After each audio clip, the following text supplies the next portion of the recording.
नमस्कार, आप देख रहे हैं एचआर न्यूज। आज हम बैठे हैं कि जो मानसून की बारिश आ रही है, किस तरीके से ये बारिश कहें कि लोगों के लिए आफत लेके आ रही है, क्योंकि देश भर में जिस तरह की तस्वीरें आ रही है वो कहीं ना कहीं डरावनी है कि किस तरीके से अलग अलग जगह जो बारिश आ रही है, कहीं मकान गिर रहे हैं, कहीं पहाड़ खसक रहे हैं, किस तरीके से तमाम चीजें हो रही है, ये डरावनी है। लेकिन क्योंकि हम हरियाणा में बैठे हैं और हरियाणा के रेवाड़ी की हम बात कर रहे हैं, तो धारूहेड़ा में जो केमिकल युक्त पानी आ रहा है ये एक बड़ी समस्या है।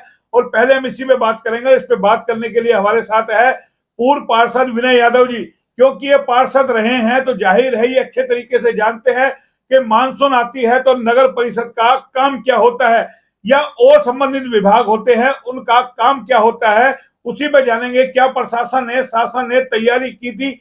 सबको मालूम था मानसून आएगा, बारिश आने वाली है, उससे पहले पानी निकासी का प्रबंध किया जाए। विनय जी क्या कहेंगे? क्या प्रशासन को मालूम नहीं था कि मानसून आएगा, हम वक्त से पहले इंतजाम करें, ये तमाम समस्याएं सामने आएंगी और आज हम रोना रो रहे हैं और जो नेता है वो एक दूसरे पर आरोप प्रत्यारोप लगा रहे हैं? किस तरीके से देखते हैं? ऐसे में आम जनता कहां जाए?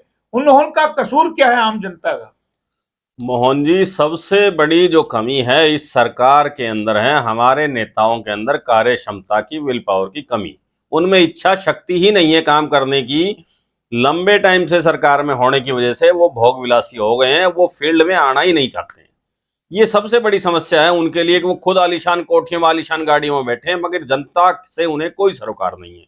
लोग पानी के अंदर, कितने पानी भरा हुआ है धारोड़ा में, आपने देखा, लगातार समाचार पत्रों में, टीवी न्यूज चैनल पे खबरें आ रही हैं, लोग वहां प्रदर्शन कर रहे हैं।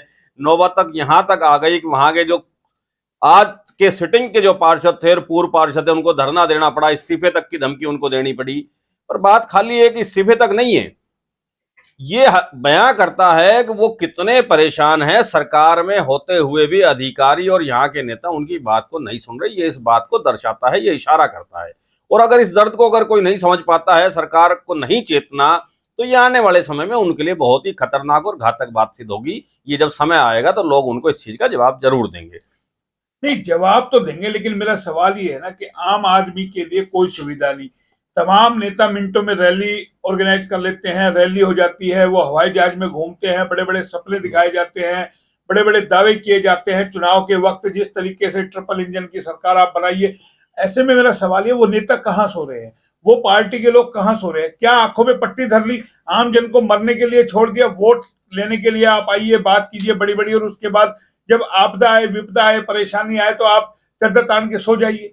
ऐसे में आम आदमी कहां जाए? कल सतीश यादव गए धारूहेड़ा, उससे पहले रेवाड़ी के विधायक चिरंजीव राव वहां गए, पानी निकल जाता है, दोबारा फिर पानी आता है, कल सतीश यादव।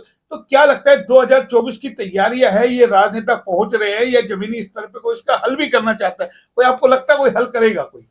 मोहन जी, नेताओं का काम है किसी भी आपदा को अपने अवसर में अपने अनुकूल बदलना। ये कोई भी सरकार रही हो, सभी सरकार के नेता इस तरह की रणनीति अपनाते आए हैं। आपने कहा विधायक चिरंजीव राव वहां धारोड़ा गए थे, वो पानी के अंदर वहां गए, लोगों के साथ खड़े रहे। एक समय ऐसा भी था कि इसी पानी के अंदर जब हमारे कांग्रेस की हरियाणा के अंदर सरकार थी और लोगों ने बोर्ड तक लगा दिए थे, जब हरियाणा के अंदर एक नारा चल रहा था नंबर 1 हरियाणा, तो उस नंबर 1 हरियाणा को दिखाने के लिए वो आज भी वो बोर्ड जो है, वहां की फोटोग्राफ मेरे फोन में पड़े हुए हैं। अगर धारोड़ा के मेन हाईवे पे, रोड पे वो खड्डे और उन खड्डों के अंदर लोगों ने वहां बोर्ड लगा रखे थे नंबर 1 हरियाणा के। तो ये तो बात वहां उस समय की परिस्थिति की है। अब वो यहाँ के स्थानीय विधायक या कांग्रेस नेता विपक्ष में है तो इस तरह का आरोप प्रत्यारोप लगा रहे हैं। उस समय भारतीय जनता पार्टी विपक्ष में थी तो भारतीय जनता पार्टी के उनके ऊपर आरोप लगा रहे थे। बात मुद्दे की एक समाधान किसने किया? जब भारतीय जनता पार्टी के नेताओं को यह पता था कि इस तरह की समस्या धारोड़ा में, रेवाड़ी में और अन्य जगह है, और इसी के विरोध के चलते भारतीय जनता पार्टी को लोग सत्ता में, सरकार में लेकर आए थे, तो उन्होंने उन बातों से क्या सीखा और उसका क्या समाधान निकाला? रिजल्ट क्या है? रिजल्ट जीरो है। मौसम विभाग की बात करें तो कई कई महीनों पहले, हफ्तों पहले मौसम विभाग बता देता है फला तारीख को इतने बारिश इन इन क्षेत्रों के अंदर होनी है। उसके बावजूद कोई अधिकारी के कान पर जूं नहीं रेखती, कोई राजनेता जो है उसके कान पर जूं नहीं रेखती। सब झूठी माला पहनने में, गलियों के उद्घाटन करने में, अपनी बड़ाई करने में, मुख्यमंत्री और सरकार का झूठा गुणगान गाने में लगे हुए हैं। मैंने पीछे एक बयान देखा था, हमारे माननीय यहाँ के मंत्री हैं बावड़ से, वो एक बयान दे रहे थे कि बड़ी चुक मणिपुर चौक पे आप देखिए कहाँ है पानी, पानी नहीं भरता है। अरे आपको मणिपुर चौक का तो छोटी सी जगह का पानी दिख गया, आपको वहां से 100 कदम दूर है, 10 किलोमीटर दूर धारुड़ा का पानी नहीं दिखा? आपने उसके ऊपर एक लाइन नहीं कही। मुख्यमंत्री बहुत बढ़िया काम कर रहे हैं, हमारी बहुत अच्छी प्लानिंग है, कहीं भी पानी की दिक्कत नहीं आएगी, पूरे हरियाणा में निकासी रहेगी। आपको प्रत्यक्ष अपने पड़ोस में नहीं दिख रहा कि आपकी पड़ोस की विधानसभा में क्या हो रहा है। आप बात बड़ी बड़ी हरियाणा के मुख्यमंत्री की यशस्वी ज्ञान की करते हैं, ये सब इसलिए कर रहे हैं। सवाल मेरा यही है, जो कहें कि भाजपा में एक कल्चर चल गया कि आप एक इस तरीके के नेता छोड़ दो जिनका काम सिर्फ प्रचार करना है, यानी कि मुद्दों से लोगों को भटकाओ, बड़े बड़े दावे और बड़े बड़े वादे सिर्फ के यशस्वी यशस्वी इस तरीके की एक भाषा यानी कि यूज की जाए कि आम आदमी अपने मुद्दों में फंस करके रह जाए। अभी आपने कहा कांग्रेस के राज में भी और बीजेपी, मेरा सवाल यह है इन राजनेताओं की लड़ाई में आम जनता को क्या मिल रहा है? जनता के पास कोई विकल्प नजर आता है कि भाई तीसरी पार्टी लाएंगे वो भी यही करेगी, चौथी लाएंगे वो भी यही करेगी, इनका हल क्या है? ये लोग हवाई जहाज में घूमते, भाई दुष्यंत चौटाला हवाई जहाज में घूम रहे हैं, ट्रैक्टर पे घूम रहे हैं, बोले देखेंगे कहां का बाढ़ आ रही। अरे भाई आपको समय से पहले नहीं दिखता, अगर आप काम करते, आप अगर पहले इंतजाम करते तो आपको जरूरत ही नहीं पड़ती इस तरीके की आपको ट्रैक्टर में आने की। क्यों नहीं शासन प्रशासन नहीं? चलिए केमिकल युक्त पानी को छोड़ दीजिए, रेवाड़ी के हालात देख लीजिए, ऐसा कौन सा मोहल्ला रेवाड़ी का बच रहा है जहां घर में पानी नहीं आ रहा, जहां गली में पानी नहीं खड़ा? ये नाले बने, क्यों नहीं इनकी सफाई की गई? इसका बजट कहां गया? ये तमाम ऐसे मुद्दे हैं विनय जी, जैसे कहें कैटल फ्री का मुद्दा है, कल आपने तस्वीर देखी होगी कैटल फ्री वाली, किस तरीके से ब्रास मार्केट में। मेरा सवाल यह है कि आखिर ये काम को करेगा कौन?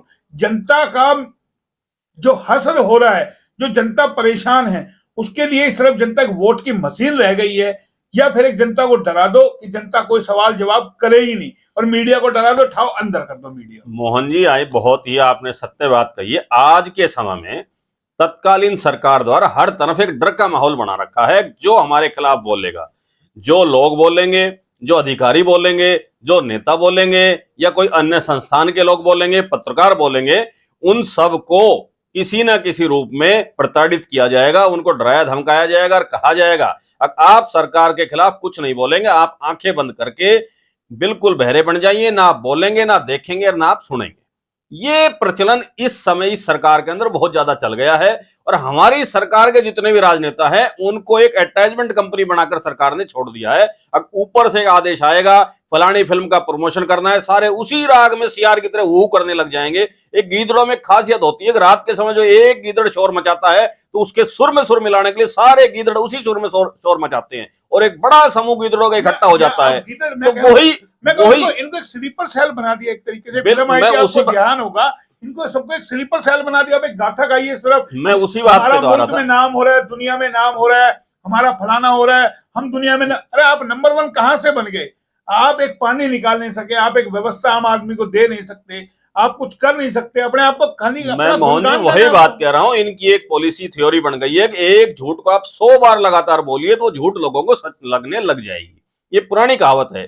तो एक जो इनका बड़ा नेता है वो एक झूठ बोलना शुरू करेगा, और नीचे के सारे जो नेता हैं पूरे हिंदुस्तान के, प्रदेश के, देश के, जिला स्तर के सभी नेता उसी झूठ को लगातार बोलने लग जाएंगे। और आप एक और चीज देखिए, अब झूठ बोलते हुए इनके माथे पर एक शिकन नहीं होती, कोई इन पे भय पश्चाताप का माहौल नहीं होता कि हम झूठ बोल रहे हैं, हर लोगों को पता है झूठ बोल रहे हैं, फिर भी ये इस तरह दांत निकालते रहेंगे और लोगों को डराते धमकाते रहेंगे। तो ये इनकी एक परंपरा में शामिल हो गया है। बात पानी निकासी की थी, कल हम कह रहे हैं नई आबादी में भी आपके तमाम जगह पानी जो आया घरों में, लोगों के किस तरीके से तस्वीरें भी आप देख सकते हैं। मोहन जी हर जगह पूरे हिंदुस्तान में जितनी भी नगर पालिकाएं हैं, परिषद हैं और जो भी नगर निगम है, हर जगह फेलियर है। आप गुड़गांव का हाल देखिए, खुद सीएम सिटी का हाल देखिए, सीएम साहब हवाई दौरे कर रहे हैं, गृह मंत्री नाव में जा रहे हैं, कमांडो उनकी नाव को खींच रहे हैं।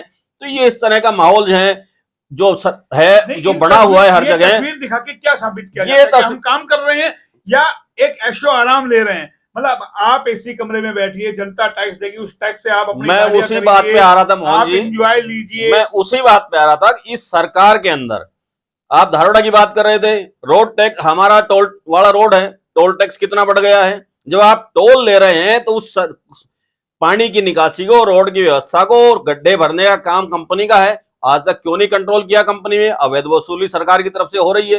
टोल टैक्स का टेन्योर टाइम खत्म हो जाता है, उसके बाद भी अवैध रूप से टोल की वसूली होती है। आप बात कीजिए नारनौल रोड की, जब तक रोड आपका हाईवे रोड पूरा नहीं बन सकता, आपका टोटल कंप्लीशन नहीं हो सकता, आप टोल नहीं ले सकते। मगर हारनोल वाले रोड के ऊपर लगातार टोल लिया जा रहा है। अब आप बात कीजिए रोड टैक्स की, कंपनी रोड टैक्स इतना बढ़ा दिया गाड़ियों के ऊपर, उसके बावजूद रोड ठीक नहीं है। कि सरकार ने कमाई की मशीन हो बिल्कुल कि आप लोगों ने, किसी भी तरीके इस से सरकार ने तो जनता को खून निकालकर निचोड़ने की मशीन समझ लिया है। जिनका इतना इनका शोषण कर सके, इनका निचोड़ा जा सके पैसा, उतना निचोड़ लो। इनको पता है जनता बेवकूफ है। सरकार के टाइम ये कोई नए ना कोई ड्रामे करेंगे, वो हिंदू मुस्लिम वाले कार्ड होंगे, हमारे सैनिकों को मरवा देंगे, या कई नई झूठे लुभाव ने ऐसी घोषणाएं करेंगे सरकार के टाइम। अब इस बार हम जरूर करेंगे, इस तरह के वादे लोगों से करेंगे, लोग उनके झूठे प्रलोभन में आ जाते हैं। पिछली बार भी आए, पिछली सरकारों में भी आए। ये लोगों को समझना चाहिए। पढ़े लिखे लोग हैं, युवा साथी हैं, मैं उनसे अपील करता हूं। उनको भी तो लगा दिया ना, युवाओं को भी तो लगा दिया। मैं वही बात कर रहा हूं मोहन जी। पढ़े लिखे जो युवा साथी हैं उनको इस बात को खुद समझ के और लोगों को भी समझाना चाहिए। अब ये व्हाट्सएप यूनिवर्सिटी का ज्ञान जो है, झूठा जो ज्ञान है जो उनके पास आ रहा है, उसका वो बाइकआउट करें, सच्चाई लोगों को दिखाए। किसी भी बहकावे में ना आकर ये ना सोचें कि मैं फलाने नेता से जुड़ा हूं इसलिए मैं उसका विरोध बुराई कैसे करूं। जब हमारे अंदर खुद ही कार्य क्षमता दम नहीं होगी तो हम विरोध कैसे कर पाएंगे। ये चमचागिरी जो लोग कर रहे हैं नेताओं की, वो बंद करें। अब बहुत से मैं आपको दिखाता हूं, पत्रकार की बात करूं, मैं नेताओं की बात करूं, मुद्दा उन्हें पता है, सामने दिख रहा है खड्डा है, फिर वो सरकार के खिलाफ बोल नहीं सकते। अरे आप ऐसी सरकार में क्यों हो?